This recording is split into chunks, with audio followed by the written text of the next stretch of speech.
ऋग्वेद काल समाप्त हो गया आपका। ऋग्वेद काल समाप्त हो गया। मैं आप लोगों को वैदिक सभ्यता पढ़ा रहा था। क्या पढ़ा रहा था? वैदिक सभ्यता पढ़ा रहा था। और वैदिक सभ्यता का दो भाग था, ऋग्वेद काल और उत्तर वैदिक काल।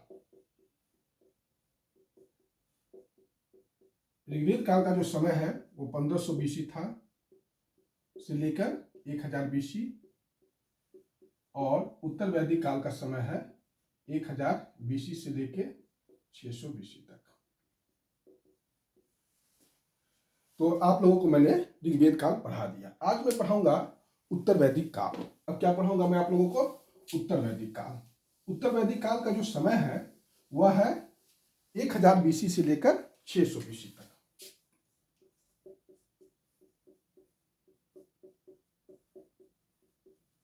एक 1000 बीसी से लेकर 600 बीसी तक।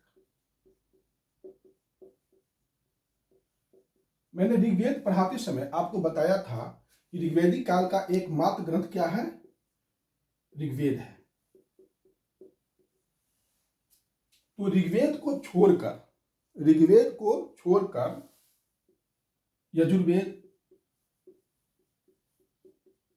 सामवेद, अथर्ववेद,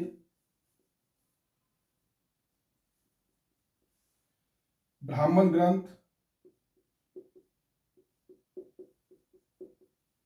अरण्यक, उपनिषद, ये सभी जो है उत्तर वैदिक काल में ही लिखे गए। ये सभी कब लिखे गए? उत्तर वैदिक काल में। और उपवेद,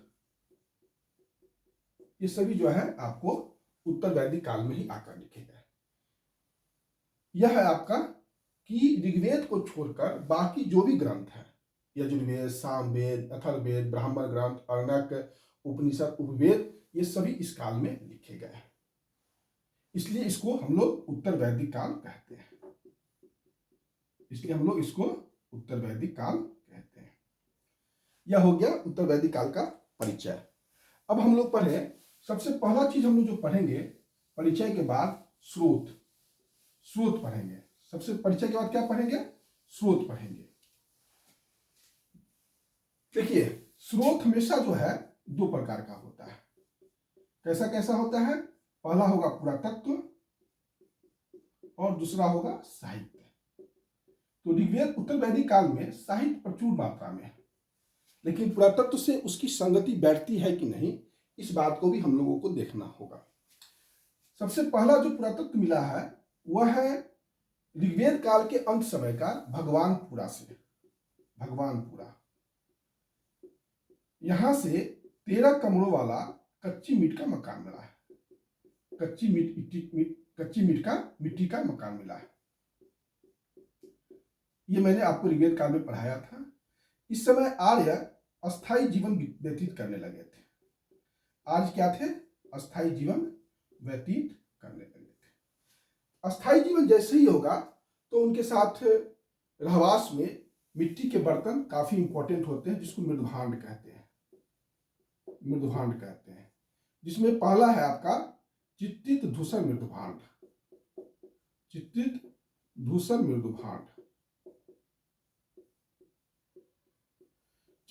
मृदभांड जो है, जब कार्बन 14, मैंने पढ़ाया था, कार्बन 14 मेथड से जब चेक किया गया तो 800 बीसी के आसपास यह ठहरता है, और इसको वैदिक काल से ही जोड़ा जाता है। पीजीडब्ल्यू जो बर्तन है, पेंटेड ग्रेवेयर, वह उत्तर वैदिक काल से ही जुड़ा जाता है, क्योंकि इसका समय जो ठहरता है वह 800 बीसी का ठहरता है। धूसर का अर्थ हो गया स्लेटी रंग का, ये ध्यान में रखना होगा, पेंटेड ग्रे वेयर। लगभग जो चित्रित धूसर मृदभांड स्थल है वो 750 अभी तक खोजे जा चुके हैं, लेकिन उसमें इंपॉर्टेंट जो खुदाई हुआ है वो अभी तक 30 प्लेस का हुआ है। 750 पीजीडब्ल्यू प्लेस खोजे जा चुके हैं चित्रित धूसर मृदभांड, लेकिन उसमें जो है 730 ही अभी तक खुदाई हुआ है। सबसे जो इंपॉर्टेंट है वह नागर से मिला है। नागर जो है पंजाब में है और जालंधर डिस्ट्रिक्ट में है। पंजाब के जालंधर डिस्ट्रिक्ट में है। यहाँ से हड़प्पा सभ्यता का अंतिम समय का और पीजीडब्ल्यू का साक्ष्य मिला है। दोनों साक्ष्य यहाँ से नागर से मिला है, ये ध्यान में रखिएगा। और एक चौथा प्लेस मिला है दधेरी। दधेरी भी पंजाब के लुधियाना में है। कहाँ है दधेरी? पंजाब के लुधियाना में है। और यहाँ से भी हड़प्पा का भी बर्तन मिला है और पीजीडब्ल्यू का भी बर्तन मिला है। यह नागर और दधेरी के विशेषता है, आप लोग इसको थोड़ा सा ध्यान दीजिएगा। इस समय जो सबसे इंपॉर्टेंट चीज है वह जो मिला है पुरातत्व में, लोहा, आयरन। ऋग्वेद काल में लोहा नहीं मिला है। मैंने 3 ही धातु का चर्चा किया था ऋग्वेद में, सोना, तांबा और टीन का चर्चा किया था, आप लोगों को याद होगा। लेकिन इस काल में आकर लोहा, जो इंपॉर्टेंट चीज जुड़ता है वह है लोहा। देखिए, लोहा 1400 बीसी में पश्चिम एशिया में तुर्की एक जगह है, उसको एशिया माइनर भी कहते हैं, और हिटटाइट जाति के लोगों ने सबसे पहले लोहा का आविष्कार या लोहा का गलाने की विधि का आविष्कार किया, जो भी कह लीजिए। और वहीं से पश्चिम एशिया से यह जो है आपको इराक, अफगानिस्तान होते हुए भारत आया। और लगभग 1000 बीसी में उत्तर प्रदेश में एक जगह है अतरंजी खेड़ा। कौन सा जगह है? अतरंजी खेड़ा। अतरंजी खेड़ा कौन सा डिस्ट्रिक्ट में है? एटा डिस्ट्रिक्ट में है, उत्तर प्रदेश के एटा डिस्ट्रिक्ट में है। यहां से लोहा का आपको हथियार मिला है। ये हथियार युद्ध के हथियार है। ये हथियार किस चीज के हैं? युद्ध के हैं, कृषि के नहीं है। कृषि का जो हम लोगों का साक्ष्य मिला है भारत में, वह उत्तर प्रदेश से ही मिला है। पहला 600 बीसी का मिला है। और कहां से मिला है? यह मिला है हम लोगों को जखेरा से। जखेरा भी उत्तर प्रदेश में है, बरेली डिस्ट्रिक्ट में है। यहां से कृषि का उपकरण लोहा का बना मिला है। देखिए, लोहा के प्रयोग जब कृषि उपकरण में होने लगा तो उससे बहुत सारा फायदा हुआ। खेत की गहरी जुताई हुई। खेत की जब जुताई हुई तो उत्पादन बढ़ा। उत्पादन जब बढ़ेगा तो अधिशेष बढ़ेगा। अधिशेष बढ़ेगा तो कुछ लोगों को आप खेती का काम छुड़ा के शिल्प के काम में लगाइएगा, शिल्प बढ़ेगा। शिल्प जब बढ़ेगा तो व्यापार वाणिज्य बढ़ेगा। व्यापार वाणिज्य बढ़ेगा तो नगर भी बढ़ेगा, नगर भी बनेगा।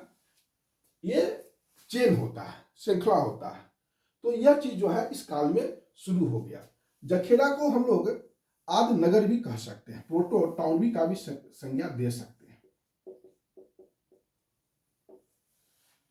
क्योंकि खेती का जो हुआ, अधिशेष बढ़ा, इस सब चीज से, इस सब का जो आप है साइड इफेक्ट आप देख रहे हैं बढ़ता जा रहा है।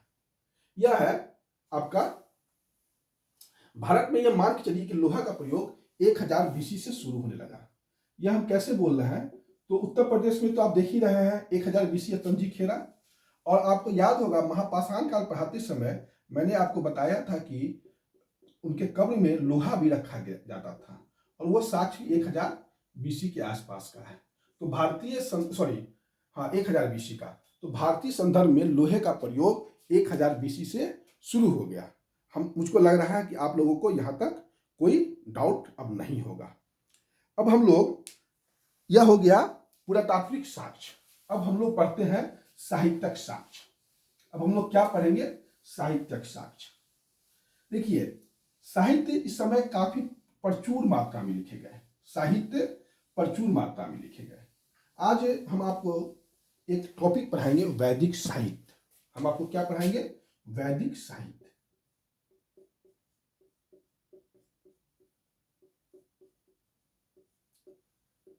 देखिए, वैदिक साहित्य का जो भाग है वो 4 वेद है,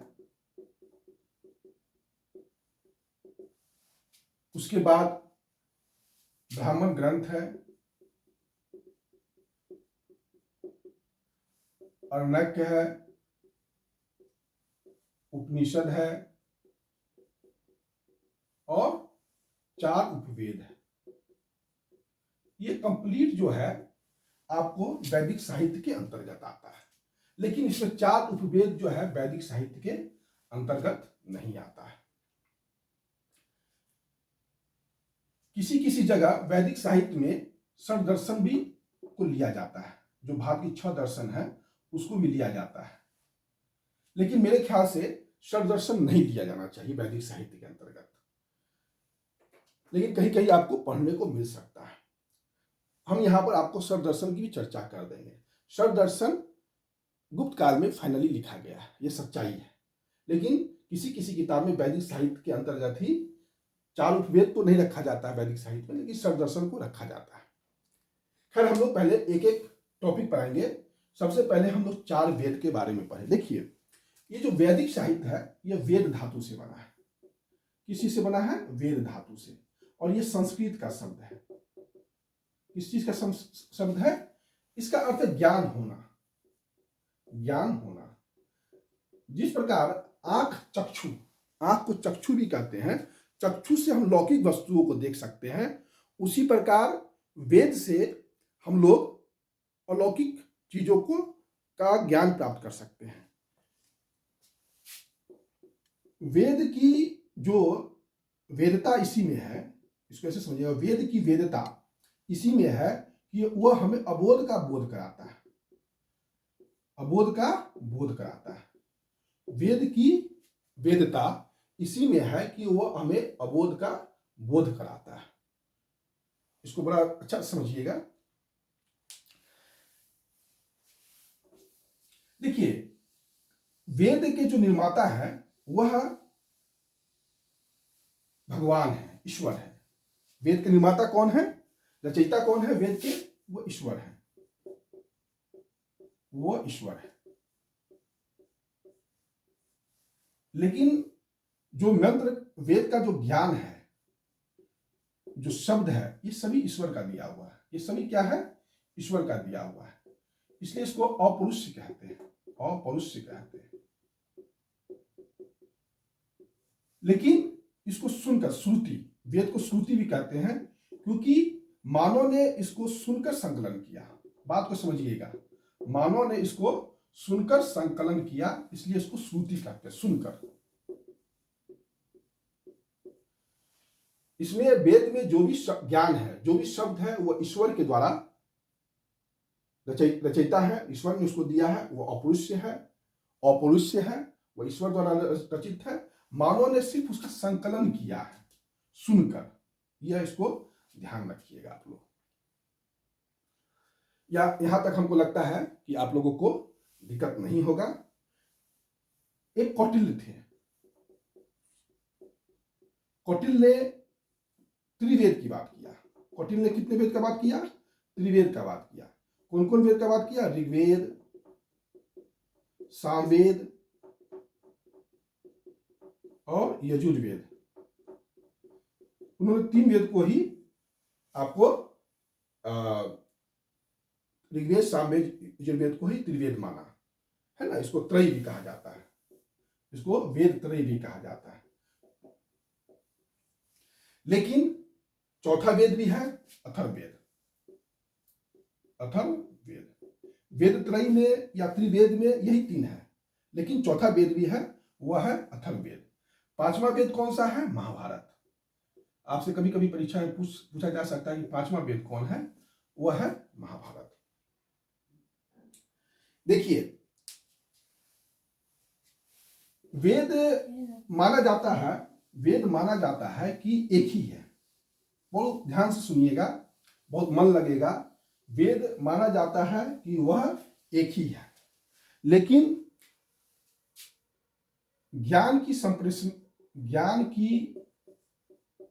संप्रेषणीयता को ध्यान में रखकर जो महर्षि कृष्ण, द्वैपायन, व्यास, जिसको वेद व्यास भी कहा जाता है, इसको 4 भाग में बांटा। इसको 4 भाग में बांटा। पहला भाग ऋग्वेद जो हम चर्चा कर चुके हैं। ऋग का अर्थ पद होता है। क्या होता है? पद होता है। तो कविता में लिखा गया है, इसलिए इसको ऋग संहिता भी कहते हैं। इसको वेद को संहिता भी कहते हैं, ऋग संहिता। जैसे सामवेद, यह छंद का को संगीतमय के ढंग से बांटा गया है, तो इसको सामवेद भी कहते हैं। तो साम, और तीसरा है यजुर्वेद।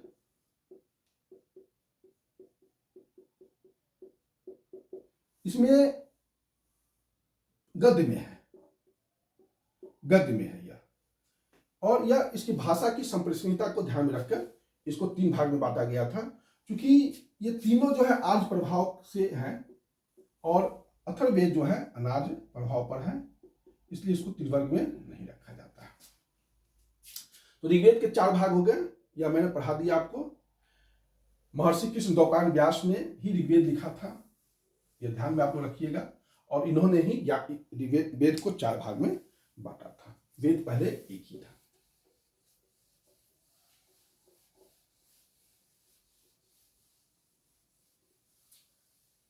देखिए, ऋग्वेद में मैं ऋग्वेद की कुछ चर्चा कर रहा हूं, इसलिए कि आपको ऋग्वेद की चर्चा हो चुका है, लेकिन फिर भी मैं कर रहा हूं इसको। आप लोग इसमें जो है ईश्वर की स्तुति में, ऋग्वेद में जो भी चीज लिखा हुआ है ईश्वर की स्तुति में लिखा हुआ है, ठीक। और सामवेद में वो संगीतमय है, संगीतमय है। सारा चीज जो है ऋग्वेद से ही लिया गया है, सिर्फ इसमें 75 जो है श्लोक नया है। और संगीत का यह प्राचीनतम पुस्तक है, संगीत का यह प्राचीनतम पुस्तक है। देखिए, ऋग्वेद से जो पंडित पुरोहित जुड़े थे वह होता या होत्री जुड़े थे, ये सब याद रखिएगा, होता या होत्री जुड़े थे। और सामवेद से जुड़े थे वह उद्गाता जुड़े थे। क्योंकि संगीत है सारे ग म, ये जो है इसी में है आपका, सा रे ग म, ये इसी में है। जो संगीत की 7 ध्वनियां हैं वो सबसे पहले आपको सामवेद में ही मिलेगा। यजुर्वेद, यह जो है यज्ञ संबंधी है, यज्ञ का सारा इसमें वर्णन है। और आपको यह देख, इसमें जो है अधर्व्यू पुरोहित जुड़े हुए हैं। कौन जुड़े हुए हैं? अधर्व्यू। यह गद्य में भी है, गद्य में है, गद्य ज्यादा है, पद कम है। तो आप पूछा जा सकता है कि तीनों ग्रंथ में कौन गद्य में है, तो यह यजुर्वेद में है, यजुर्वेद में है, ठीक। अथर्ववेद में जो है यह अनार्य प्रभाव से है। इस पर क्या है? अनार्य प्रभाव है। इसमें आपको तंत्र मंत्र, जादू टोना, ये सब जो है इसमें आपका काफी वर्णन है। इसमें आपको विज्ञान भी है। इसमें क्या है कि ये सभी जो ऊपर के जो वेद हैं वो सामूहिक हैं, लोग अपने अपने अभिलाषा की पूर्ति के लिए है, भौतिक सुखों की प्राप्ति के लिए है। लेकिन आपको इसमें अथर्ववेद में देखिएगा कि आप जो है मतलब किसी को श्राप भी दे सकते हैं। मतलब आप किसी को गलत, जो आप कह सकते हैं इंटेंशन रखना, जैसे जादू टोना, ये सब जो इसी में आया, ये सब गलत, किसी का बुरा सोचना। बाकी वेद में किसी का गलत सोचने की कोई बात नहीं थी। यह है आपका 4 वेद के बारे में जानकारी। देखिए, ऋग्वेद में ही जो 10वां श्लोक है, ऋग्वेद के जो 10वां मंडल है, उसमें जो मैंने पुरुष सूक्त की चर्चा किया था, तो उसमें विराट पुरुष का कल्पना किया गया था। और उस विराट पुरुष से ही जो है ब्राह्मण, क्षत्रिय, वैश्य और शूद्र की उत्पत्ति हुई थी। यह मैं आपको बता चुका था। लेकिन आज एक चीज और बता देता हूं कि इंद्र, अग्नि और सूर्य, चंद्रमा, ये सभी जो है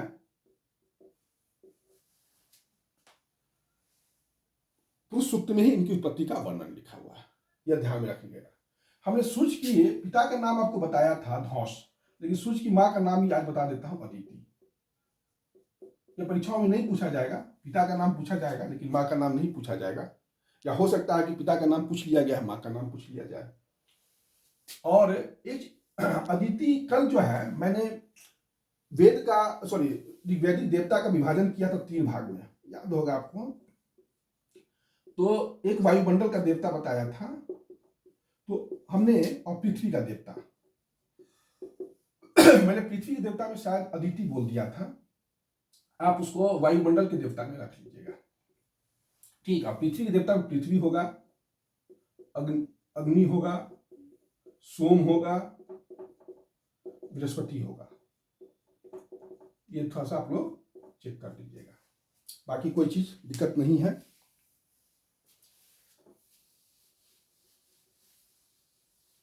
यह हुआ वेद, और वेद के बाद बाकी जो है ब्राह्मण ग्रंथ, ये हम अभी छोड़ देते हैं। हम 4 उपवेद आज पढ़ा देते हैं, क्योंकि समय को ध्यान में रखना पड़ता है, एक ही साथ आपको बहुत ज्यादा याद करना पड़ जाएगा, इसलिए थोड़ा सा 4 वेद का उपवेद पढ़ा देते हैं।